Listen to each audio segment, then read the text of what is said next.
Hello, people. This week I read Empires of the Sea by Roger Crowley, I believe. Fantastic. He's a fantastic writer, first off.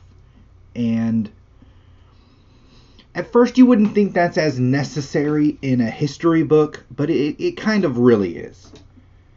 Because if you don't want a book that's just, a listing of facts, a very boring listing of facts, then you have to have some writing ability to take this knowledge, right? Take the information you get and construct it in a way that's entertaining. That's exactly what he does with these time frames that he has. This one is in the 1500s in the Mediterranean and sort of the sea battles that went on there. On the one hand, we have Suleiman the Magnificent. He is running the Ottoman Empire. It's ginormo.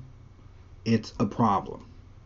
Now, for whatever reason, whenever I think pirates or the Ottoman Empire, I don't think the Mediterranean, which I probably should. It's a big body of water. So that's what this book gets you a lot of. A lot of piracy and then the aftermath. Barbarossa. I don't know why I always thought Barbarossa somewhere in the Pacific or Atlantic. I'm like, there was nobody over there. So why would they be over there?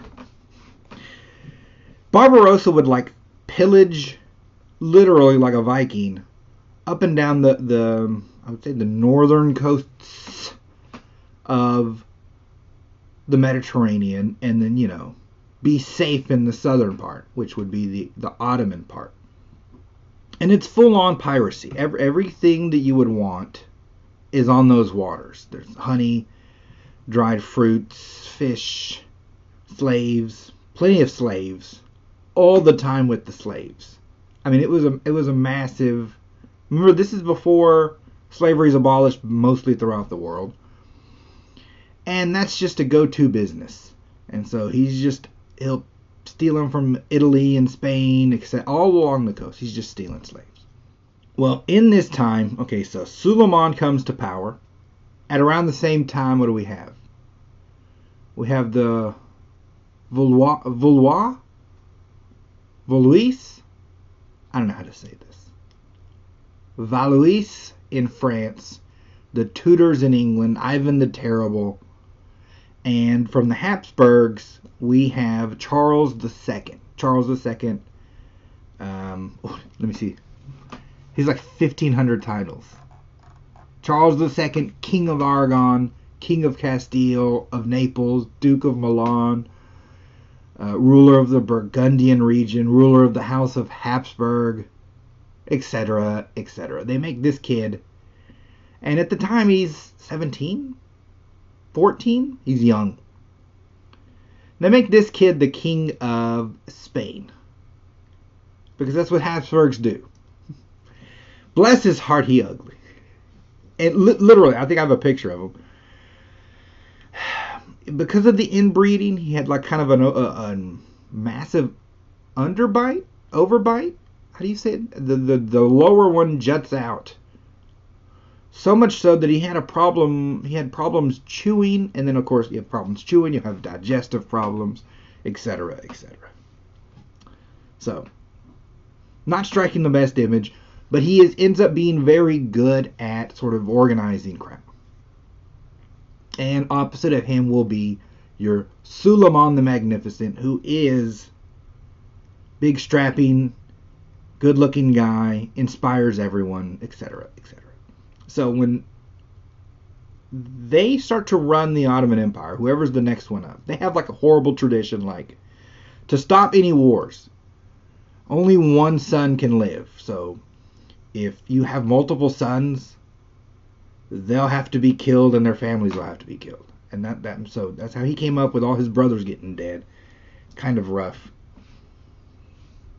It affects his latter years because they end up killing his favorite kids, etc., etc. But we're not there yet. Or the book doesn't cover that as much. It mentions it. So he gets in power, and he's supposed to, per their culture, conquer something. Otherwise, you're soft. I don't know what they thought. He decides he needs to go up in. He gets it in his head. What is it? Rhodes. Rhodes is the main battle he goes to. Now, this book covers, I think, about 3 main battles, which was more, I don't know why. I don't know what I thought. I mean, there's a lot of different ways you can show history. It can be political. It can be European-based, Ottoman-based, which would be like sort of Arab-based. But this one was like very heavily, it was more combat-based than I anticipated. We had 3 main battles. It was Rhodes, the battle for Malta, which would be on the island of St. Elmo's, and what was this last one? Lepanto was the last one. And it's very much it's a very action-orientated history book, to be honest. We get a lot of the backstory of each of the people. Well, the main people involved, right? There are plenty of generals and admirals throughout, which probably could have their own biographies. We stick mainly to Charles and Suleiman. Even the Pope Pius, he's sort of off in Rome. He's affecting things, but we don't follow him. But we get a lot of what it takes to build ships. And not like shipbuilding, but like what it would do to a nation. It takes a lot of lumber, tallow, tar, sailcloth. It's expensive. You get a lot of why they would want to. So from your Turkish side, it's the Suleiman wants it, and so you just have to do it. He can just conscribe people to do it. He can just take their stuff if he needs to. But it's a large empire, so he can draw from a lot of different places. So the stuff gets done easy for him in that sense. The hard part is the rowers, because this is the 1500s, and it's not just sailing ship versus sailing ship. It's a weird transitional period wherein there's still galleys. They're still the, I don't know what you call these, but they're the ships where, dudes just have to be stuck up underneath and just rowing away. And for his part, he will either force people to do this from his kingdom or use slaves. Always a good choice. Sucks if you're a slave. Really sucks if you're a slave, though. I mean, you're chained down there. You're beat horribly, almost for no reason. You probably are going to go until you die. Literally drop dead from exhaustion. It stinks to high heaven. They say you could smell this thing 2 miles off. Occasionally, they would like semi-sink the thing to clean it out of, rats and feces and atrociousness. It's a very horrible thing. It's very, very horrible. Now, obviously, if you get into a war situation, it's a tenuous thing. I need these human bodies to propel my ship. I need them to work hard. But they also have very little to no reason to do so. And this comes up in a few battles where some, like traditionally, if you lost a fight and you're just sitting down below listening to dudes fight, if you don't take, a cannonball to the side of the dome, then at some point they'll open the doors and the dudes will just run down there and kill you anyway, because they don't know really you're a slave, or, they got the battle frenzy going. Sometimes the crap would hit the fan and we'd have a slave revolt, because why would I sit there and just die? Not good if you're a Turk. And sometimes, and what happened in a few of these battles, the guy in charge would go down to them and say, look, I need you to go all out today. If we win, I'll grant you all freedom, and you won't have to do this anymore. It's a good thinking. It's worth a shot, I would say, if you're a Turk. From I'd say the Christian side, which would be Charles of Spain, sort of the same problem, wherein I need dudes down there. What they would end up doing is just freeing the prisons. You're a prisoner, now you're on this boat. And I guess if you live, your sentence is done away with. You're pardoned. It's not as horrible because you're not getting beat horribly. You know, you're still seen as a human being, I guess, versus the Turk. It's still not fun. So first you have each of these, and your Charles will go into Bologna and advertise heavily like I'm this shining knight coming to fight the Turk, and make sure the Turk reads it. And then Suleiman will go into Belgrade and advertise it like my entrance into this town, and I wore a crown, my Alexander the Great, etc. You know, a lot of this propaganda is happening in the build-up to these first few battles. It always just blows my mind again. Some of the history that's in some of these towns like Belgrade and mess like this. It's just so fun to read and then just have it slot in with the other stuff you know. So Charles's big battle, he went himself. Mad respect to him. And Langoletta, I think. They sieged Langoletta, took it, and then marched into Tunis and took it as well. I think at this time it had been 20 years of Barbarossa doing Barbarossa things. So when these people got their chance, they sort of took it. You don't want things to go as south as they went, but you have like 4,000 guys, 8,000 guys. It's hard to tell them, don't hack the town to pieces, which is kind of what they did. It was a bit of a horror show. He doesn't harp on these things, but it is history. It is history that at some point these Christians came in and killed all these random people. The Turks did the same, mind you, when they won on their, what is it? I think they went to St. Elmo's. When they eventually took St. Elmo's, he describes them like, let me test my sword on this random person who passes by lopping off their head. A lot of heads getting lopped off in this book. Now again, it's not gratuitous, but maybe I'm trying to think. I can see concern from a parent over a child reading about heads getting lopped off, but it really does come as sanitary as you can make it, if that makes sense. He's not really, you can milk it and you can not, and he really doesn't, but it's a fact, and he's a historian, so he gets that fact across. It's the equivalent of seeing those old-timey arts where it's not drawn really well, but you can clearly see a guy getting stuck. The flat ones? It's sort of like that. It's the written equivalent of that. So, I guess just a warning there. He takes Tunis. He's seen as a big shot. So then Suleiman wants to go. So he himself in person goes to Malta, to the Battle of, St. Elmo. So, when he's there, he's, ruling an entire empire. Losing's not acceptable in any sense. He cannot come back home without having taken this island. Problem is, these gosh darn Christians are fighting tooth and nail for this goofy island.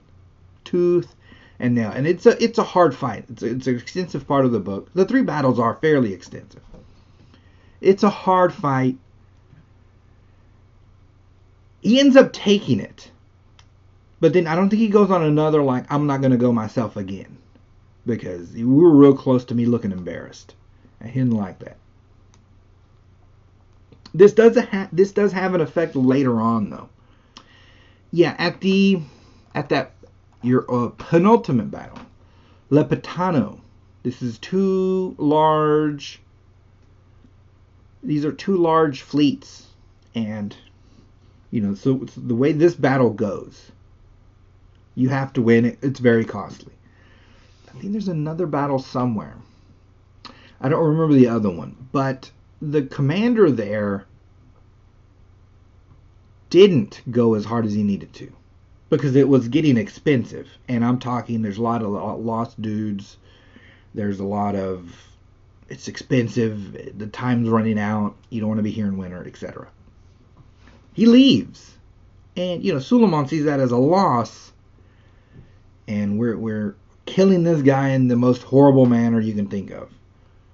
And so, when the next commander comes in charge of Lepanto, he's like, I'm not going to get dead like that.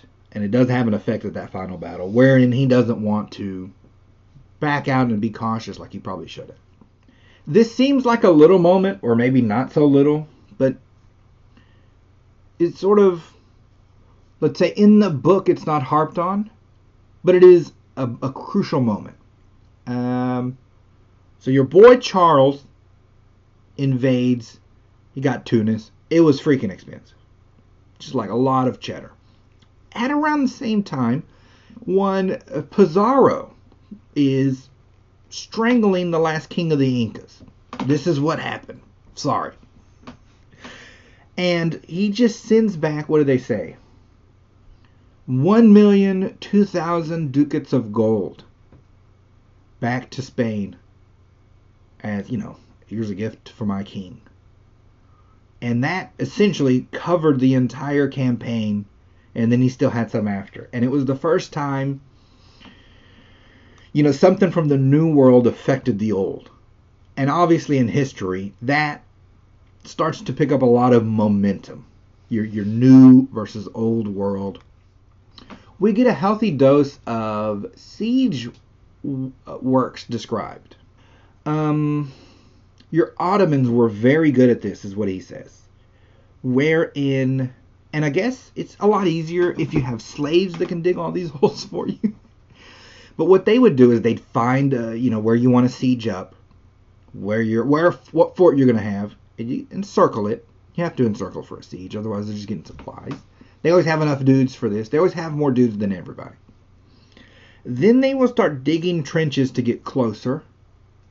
And they describe these as like deep and wide. Like a dude on a horse can get in it, ride around, and you only barely see the top of his spear. This is how deep these things are. They'll have the full commander's headquarters up in a hole up underneath. They really work at the siege works.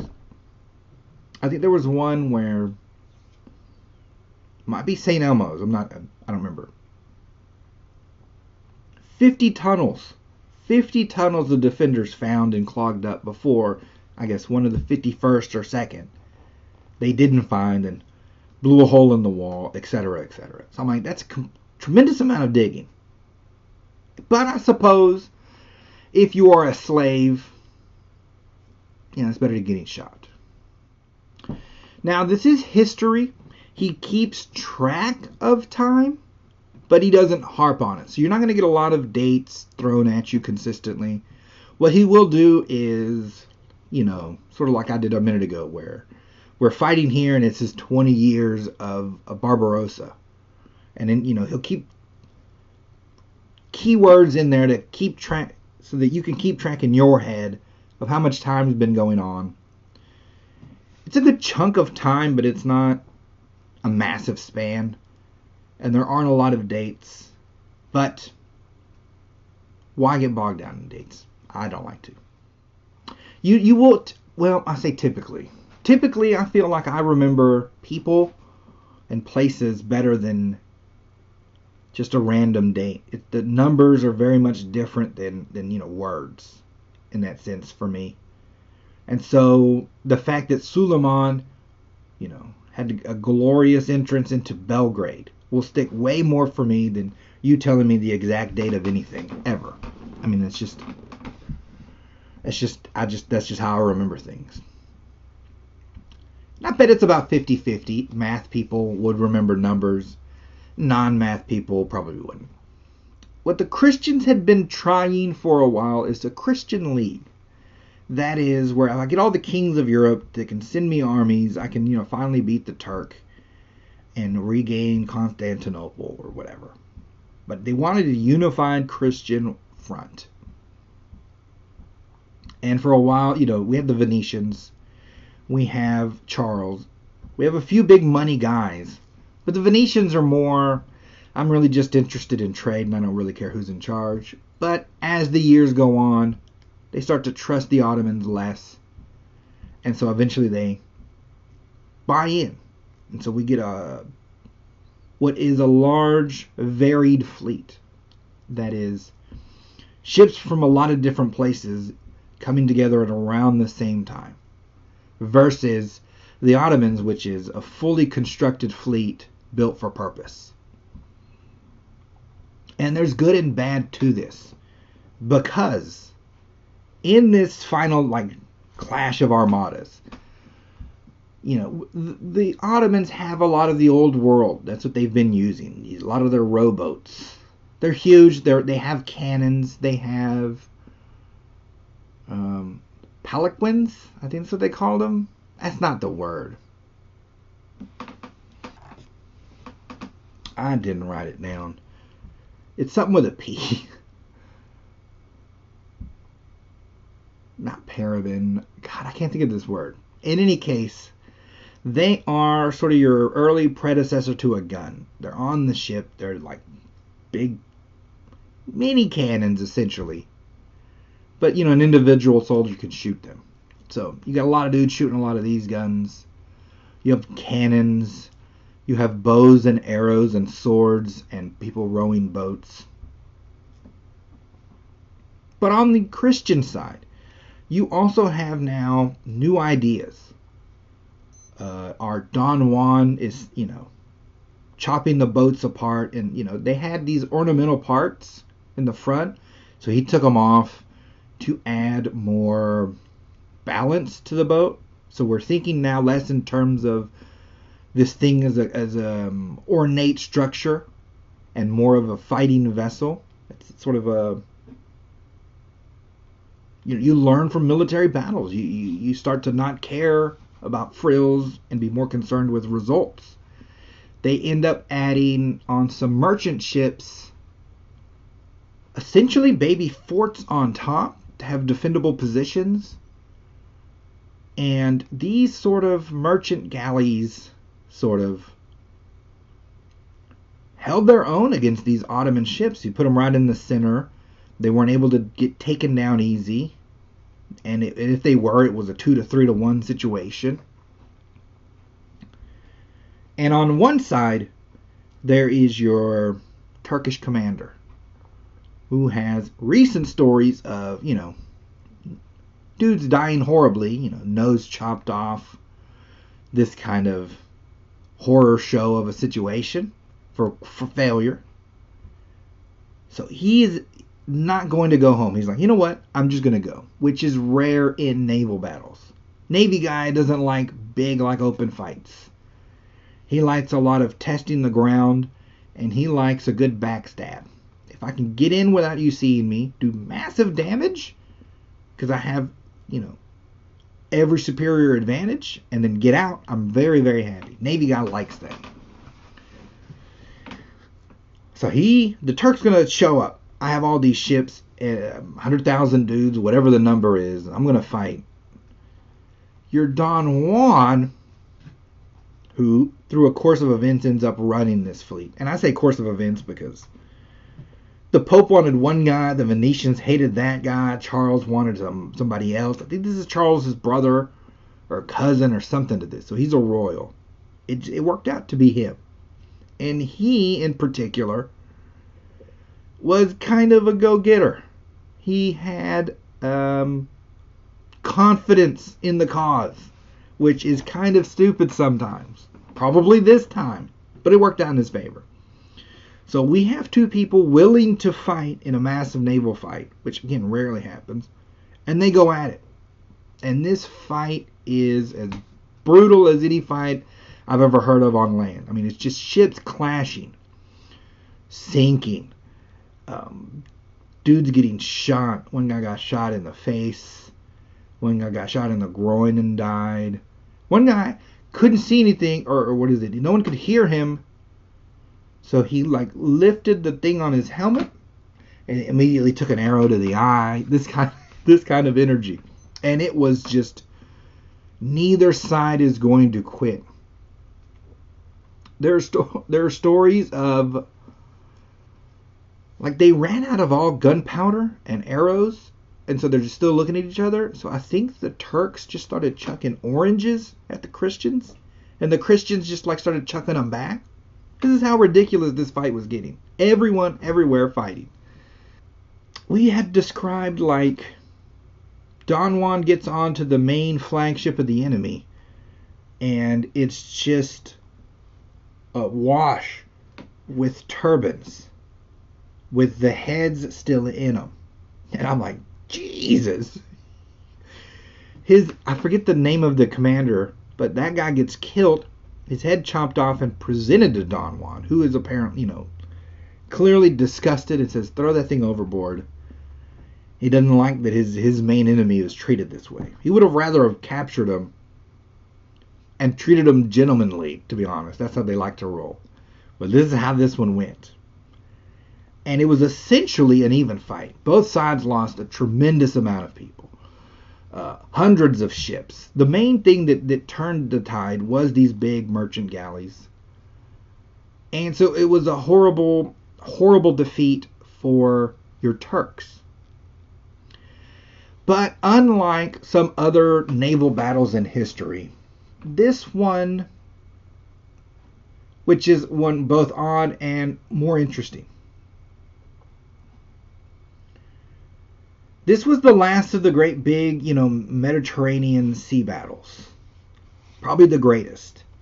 But it ended up not really mattering in the end. And so what he says is a lot of historians disregard this one. But he looks at it for, one, the moment in history it is, and two, its effects do affect the mentality of both nations. The Christians in their minds learned that unified they can take on the greatest empires in the world. The Turks never got to such a pinnacle again. It was a defeat with Suleiman in his 70s, and his favorite kids had been killed, and the dumb kid is the one that's going to succeed. So he just starts to be a little depressed. So now instead of handing off in strength, you're maybe handing off in weakness. It affected that Ottoman Empire. Anytime you lose that many people, it's going to have an effect. But it also showed,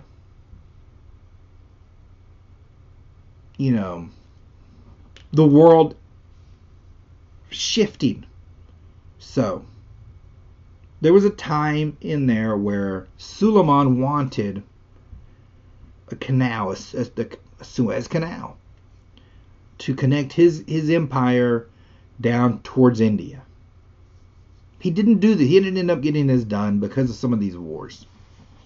But your Spanish did. Your Spanish, what did they say? It was what did they say? Magellan put a Spanish girdle on the world, and it became an empire on which the sun never sets. Literally, so that throughout the world there's some part ruled by Spain, and at no time of the day will you ever find a spot where here's the sun and here's a part where there's no Spain. They ended up having connections down to Europe, not to Europe, to India and back, and the stuff started to be overwhelming. So we have a Europe that starts to not concern itself with the Mediterranean, and you're like, well, why couldn't they just keep pirating? Because even every one of those coastal cities, because of the influx of money, just got stronger. Their ships got better. They would just then fight off some pirates. I'm not even chasing you anymore. There's no need. What's on your boat that I want? Nothing. You want crap on mine, but You can't really take it, and you know you can't take it, so you leave. This is what happens in subsequent years. And then it becomes a fight between, Europe, England, the Dutch, as to who's going to own the New World, the Portuguese. And so you see the eye, almost like the eye of history, turn away from the Turks. And that they have no part in that because, because they didn't win these battles and they didn't have a foothold in Europe and it cost too much, so they didn't have a foothold in India. That you see history kind of left them behind for a little bit, which is what happens in subsequent centuries leading up to your World War I's and II's, where everyone thought they were stronger than they were, etc., etc. It did have an effect, and you can see that eye roving, and it's very interesting to watch, and it was very interesting to be placed into. It's a fun, you're put in this history kind of a book. And that is Empires of the Sea. And remember as you're reading it, if you choose to read it, that it is a history book. This man is a historian. So all of these things are facts. And I don't know, in a lot of ways that just makes it funner. Okay. That's fun, but not as fun as our ads. These happen to be my books. These aren't historically based. They're all completely made up. So, don't believe anything in any of them. My books are fun. You can get them on Amazon. You can get them on Kindle Unlimited in a kind of a book Spotify situation wherein I get loot every time you read the book. But you can also read other books so that if mine suck, you're not out money. You can like to this channel. You can subscribe. You can comment. I probably left a lot out in this book. It's very dense, very action-packed. It's very fun. I liked it. Okay, people. I will see you all next week.